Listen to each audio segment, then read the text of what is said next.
Welcome to Nick's Scary Stories, where tonight, we're exploring 5 terrifying encounters from haunted houses right here in Modesto, California. These are true accounts shared by locals, ordinary families who stepped into homes that carried extraordinary darkness. As you listen, imagine walking those same streets, stepping into those same rooms, and ask yourself, would you have stayed? Or would you have run? Story 1, The Woman in the Window, Modesto, 2012. Our first story comes from a young couple who moved into a small house on Magnolia Street in 2012. They thought they had found the perfect starter home. But what they really found was a woman who never left. It started small. The house was cozy, with creaky hardwood floors, yellowing wallpaper, and a narrow hallway that always seemed a little too dark. During the day, sunlight poured through the front windows and everything felt ordinary. But once the sun set, the house changed. One night, the wife, Julia, came out of the shower and noticed condensation on the living room window. That struck her as strange, because the heater wasn't on, and the window wasn't near the bathroom. When she got closer, she froze. In the fogged glass was a handprint. Not small like a child's, but wide, bony, and with long fingers stretched unnaturally. She wiped it away and told herself it was nothing. But the next night, there it was again, this time 2 handprints, side by side, pressed from the inside.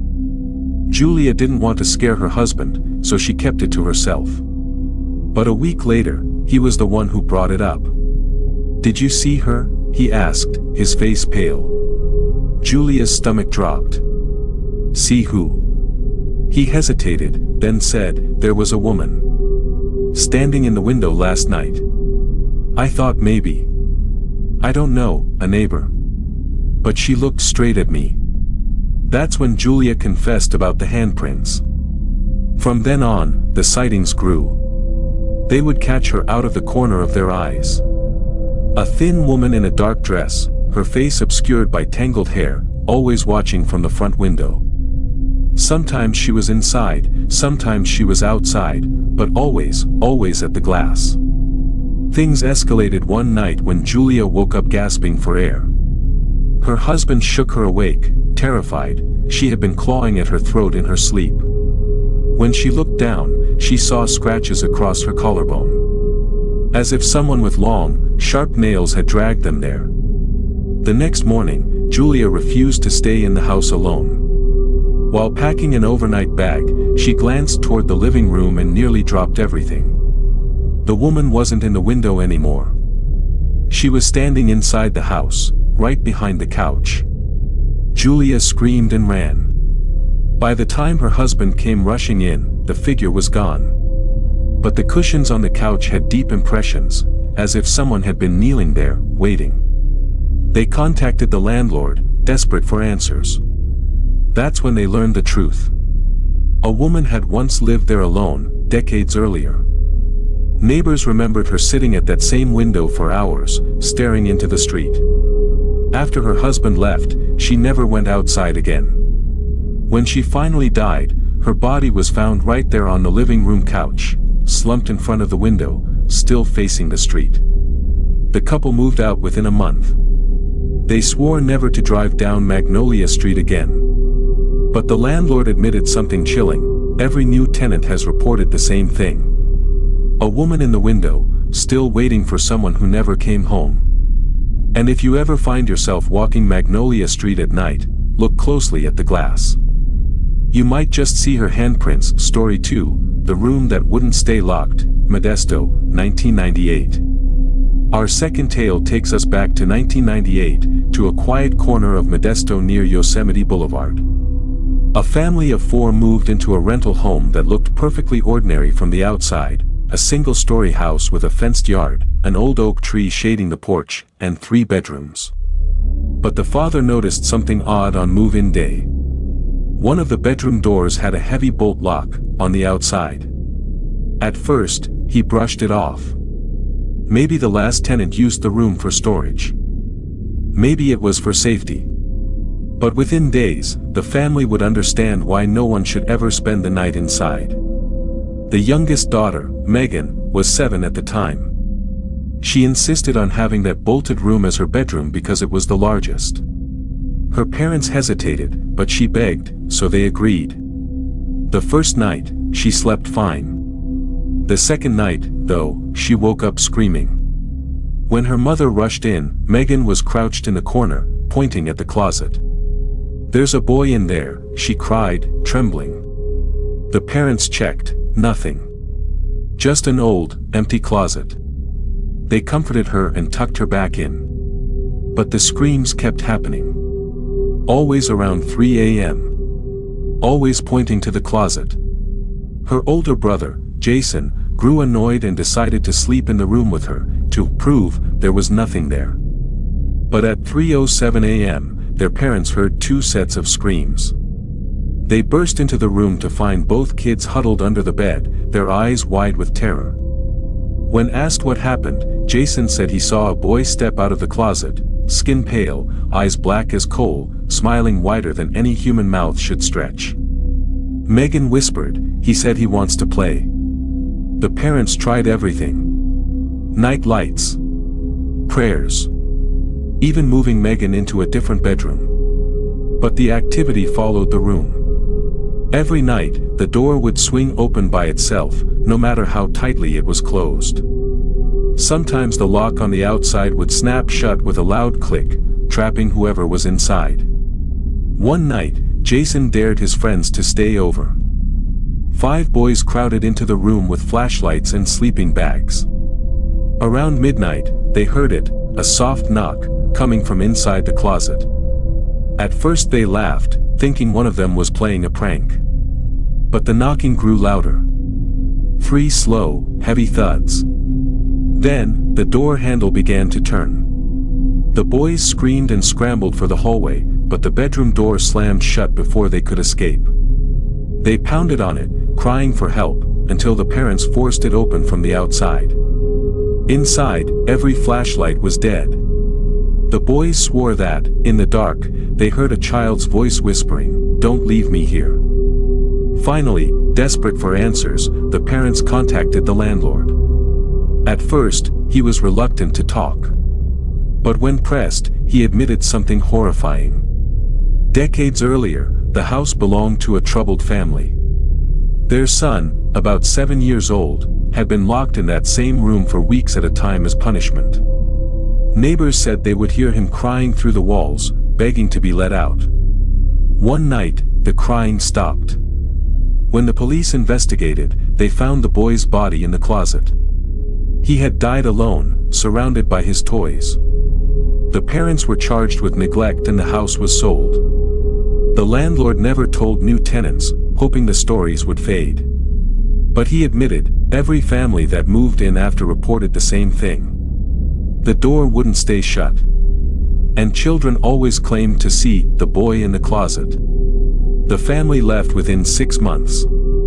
To this day, the house still stands, the oak tree still shading the porch. Locals say that if you walk past at night, you might hear it, the sound of tiny fists knocking, over and over, from the inside of a locked door. And if you're brave enough to open it, don't be surprised if a voice whispers, "Stay and play." That's the end of story 2. But don't go anywhere, because story 3 will take us inside a Modesto farmhouse where the walls themselves seem to breathe. Story 3, The Farmhouse That Breathed, Modesto, 1974. Our third story takes us back to 1974, on the outskirts of Modesto near Albers Road, where farmland stretched for miles and families lived in isolated houses surrounded by orchards. That's where the Ramirez family moved into an old farmhouse, cheap rent, wide space, and enough land for their 3 kids to run free. But what they didn't know was that the house had a heartbeat. The very first night, Mrs. Ramirez noticed something strange while unpacking boxes in the kitchen. When the house went quiet, she heard it, a faint, rhythmic sound, like someone slowly inhaling and exhaling through the walls. At first, she thought it was the wind whistling through the cracks. But then she realized, the sound wasn't outside. It was coming from inside the house itself. For weeks, the family ignored it. Life was busy with school, farm chores, and work. But at night, the children began waking up complaining of heavy air, as though something was pressing down on their chests. Their youngest daughter, Maria, said it felt like the house was sleeping on top of me. One evening, Mr. Ramirez was fixing a leaky pipe in the cellar when he heard it again, the steady rhythm of breath. Except this time, it grew louder, closer, until it seemed to surround him. He turned off his flashlight, just to listen. And in the pitch dark, he swore he heard something whisper his name. Terrified, he bolted up the stairs and slammed the cellar door shut. But when he tried to tell his wife, she cut him off. "Don't," she said, pale as a sheet. "I've been hearing it too." Things escalated in the fall. The children began reporting voices in their bedrooms. Maria said a woman's voice would hum her to sleep, but it didn't sound comforting.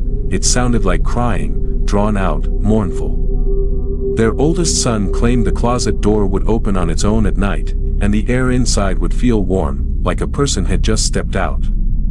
The scariest moment came one Saturday morning. The family sat at the kitchen table when the walls themselves seemed to groan. A long, deep rumble echoed through the entire house. Cups rattled. A picture fell from the wall. Mr. Ramirez thought it was an earthquake, until he realized nothing outside was moving. Only the house. And then came the smell. A sweet, rotting stench that drifted from the vents. It grew stronger at night, spreading through the hallways like spoiled meat.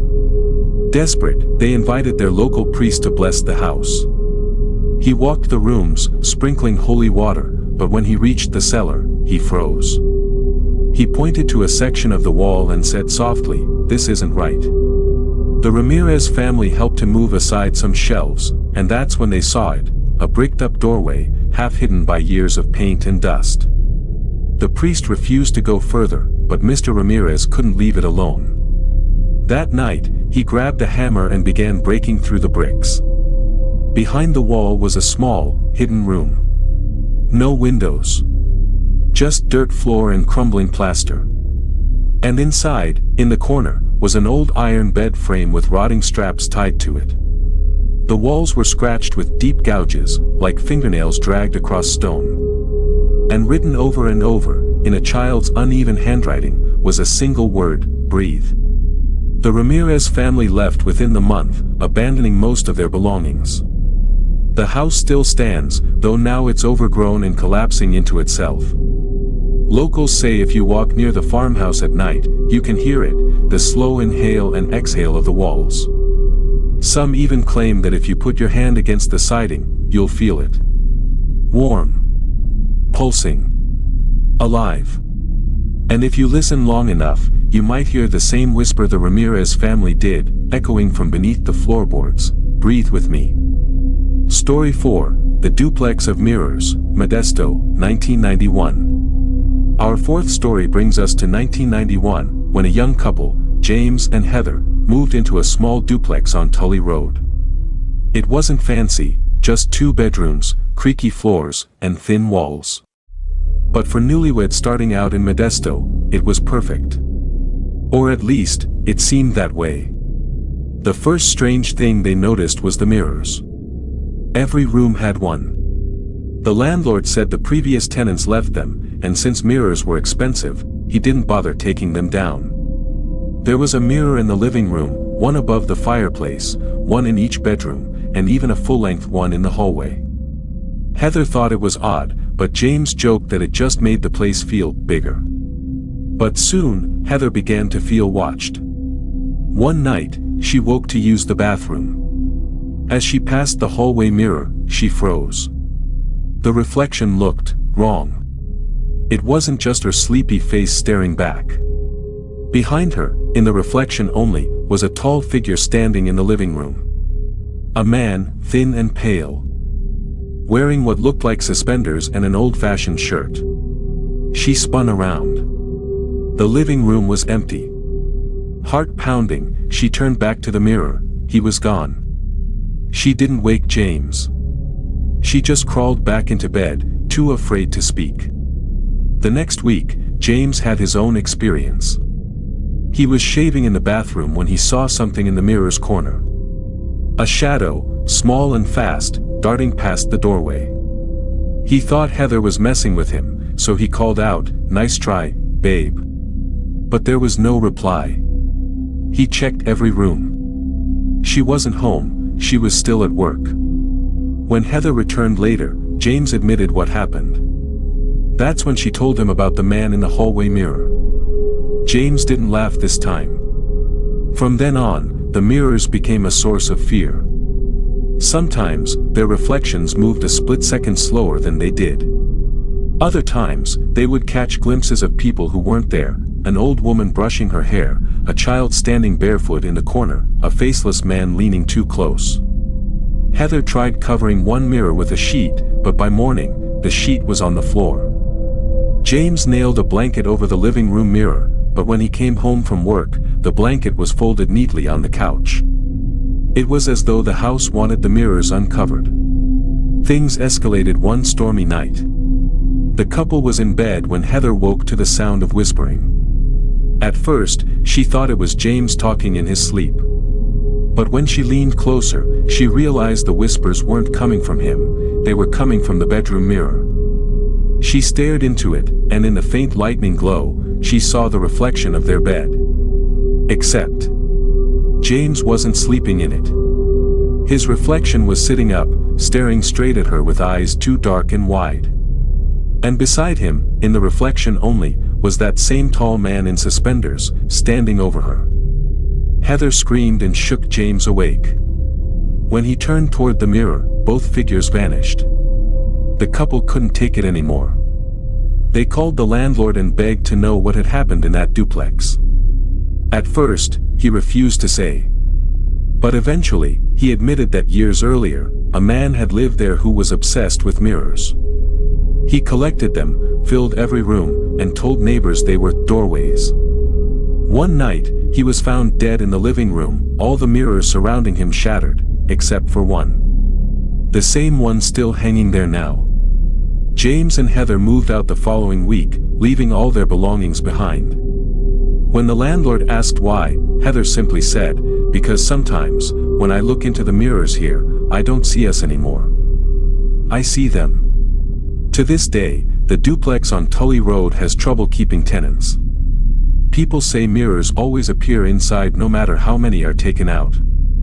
And if you're unlucky enough to walk past at night, you might catch a glimpse of someone in the window, someone who isn't supposed to be there. Story 5, The Haunting That Followed, Modesto, 2014. Our final story takes us to 2014, when the Ramirez family moved into a quiet neighborhood near Scenic Drive in Modesto. It was a single-story house, beige walls, a tidy lawn, nothing unusual from the outside. But inside, something waited, and unlike most hauntings, this one didn't stay behind when they left. It began the very first night. Maria Ramirez was unpacking boxes in the kitchen when she heard her youngest son, Diego, talking in the living room. He was only 6. She assumed he was using his toy cars to act out one of his games. But when she peeked in, Diego was sitting cross-legged on the floor, staring at the empty wall.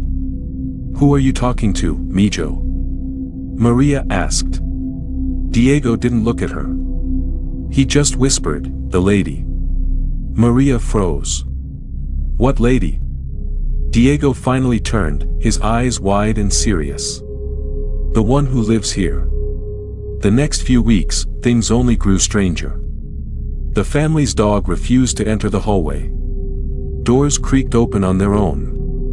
And every night around 3 a.m., Maria heard faint footsteps circling her bed, soft, deliberate, and always stopping just behind her headboard. One night, her husband Javier finally heard it too. He sat up quickly, ready to catch an intruder. But when he turned on the lamp, the footsteps stopped. No one was there. Then came the voices. At first, Maria thought it was the TV left on. A woman's voice, low and steady, speaking words she couldn't quite catch. But the TV was off. The sound came from the air vents, traveling through the house like whispers carried on a draft. Diego said the woman often stood in the hallway, just outside his bedroom door. When Maria asked what she looked like, he simply said, "She wears black, and she cries." The breaking point came one weekend in late October. Maria woke to find Diego gone from his bed. Panic set in. She and Javier tore through the house, calling his name, checking every corner. Finally, Javier opened the back door, and there was Diego, standing barefoot in the yard, staring up at nothing. "Diego! What are you doing?" Javier shouted, rushing over. Diego turned slowly, his face pale. "She told me to come outside," he whispered. "She said it's her house." That night, the family fled to Maria's mother's home across town. But here's where the story takes its terrifying turn: the haunting didn't stay behind. At her mother's house, Maria thought they were safe. But 2 nights later, Diego woke up screaming. He said the woman in black was standing in the corner of the guest room, crying into her hands. Maria didn't believe him, until she saw it too. A faint, shadowed outline of a woman, her long hair hanging forward, her shoulders shaking as though she was sobbing. And when Maria whispered a prayer, the figure lifted its head. Its face was gone. Just empty, smooth skin where features should have been. The Ramirezes sought help from their priest, who performed a blessing. For a short while, things grew quiet. But then Javier began waking up with deep scratches along his arms, 3 long lines carved into his skin.